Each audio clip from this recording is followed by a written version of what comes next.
بسم الله الرحمن الرحیم. السلام علیکم ورحمت الله وبرکاته.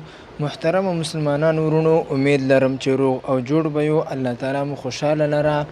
محترم مسلمانان ورونو، نن به زه تاسو ته د رسول الله صلی الله علیه وسلم د شق صدر متعلق خبره کوم چې رسول الله صلی الله علیه وسلم شق صدر یعنی د هغه د سینې چې کوم اپریشن جبرائیل علیه السلام کړی و هغه څنګه واقع شوی و او دا شق صدر څو مرتبه راغلی دی نبی علیه السلام باندې او بل په دې کې څه حکمتونه او څه وجوهات و. نو محترمو راځو د واقعي طرف ته. خو دې نه مخکې تاسو نه درخواست دا دی چې دغه چینل سبسکرایب کړئ او دغه ویډیو لایک او شیر کړئ. نو محترم واقعات دا د شق صدر متعلق. شق صدر ویل کېږي د سینې اپریشن یعنی د سینې اپریشن کول.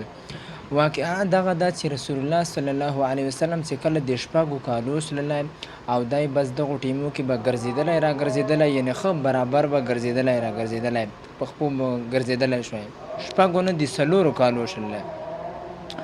نو دی به هم د بل چې کوم رضایي ورور وای هغه سره به دی تللو او زوی به یې ورسره چرولې په جنګل کې. نو یوه ورځ داسې واقعا پیښه شوه چې دوه سړي چې ده هغه دوی ته را روان و چې په ځانو باندې سپین څادر راچولی و او رسول الله صلی الله علیه وسلم یې ونیوللو او د هغه سینه چې ده د هغې اپریشن یې وکړو یعنې د هغه چې کوم زړه مبارک ته هغه یې راویستلو او هغه کې چې کومې ټوکړې وې هغه یې زندې ویستلې. نو د هغه چې کوم رضایي ورور و هغه حضرت حلیمه سعدیه ته په منډه باندې راغللو او دا خبرې ورته وکړه چې د ما د رضایي ورور سره خو داسې واقعه پیښه شوله. هغوی ته چې کله دا خبر ورسېدلی نو د هغوی چې د بیخي حواس چې د دغه ختم سللی. ولې ځکه چې دا چونکې پردی ماشوم وای د دوی سره نو دوی پرې وډارسلله. هغوی په منډه باندې لاړو د رسول الله صلی الله علیه وسلم ته چې کله ورسېدو نو رسول الله صلی الله علیه وسلم په غیږ کې راونیولله او بیا یې هغې نه بعد چې دا پوښتنه زنده وکړه چې څه واقعه پیښه شوله. نو رسول الله صلی الله علیه وسلم واقعه ورته بیان کړه چې ما سره خو داسې واقعه پیښه شوله.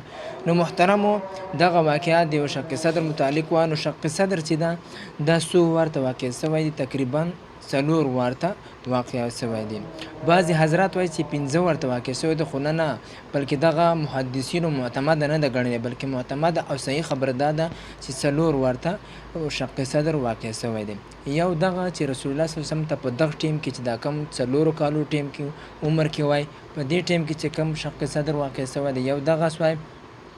او دوام چې دا دوباره دغه عمر کې وای خو لږ سترکاټ یې غوندې و په جنګل کې هم دغسې واقعه ورسره شوې ده. او دریم ورته چې دا رسول الله صلی الله علیه وسلم د نبوت په وخت کې چې کله دته د نبوت میلاو کېدلی نو په هغه وخت کې د سره دغه واقعه پیښه شوې ده.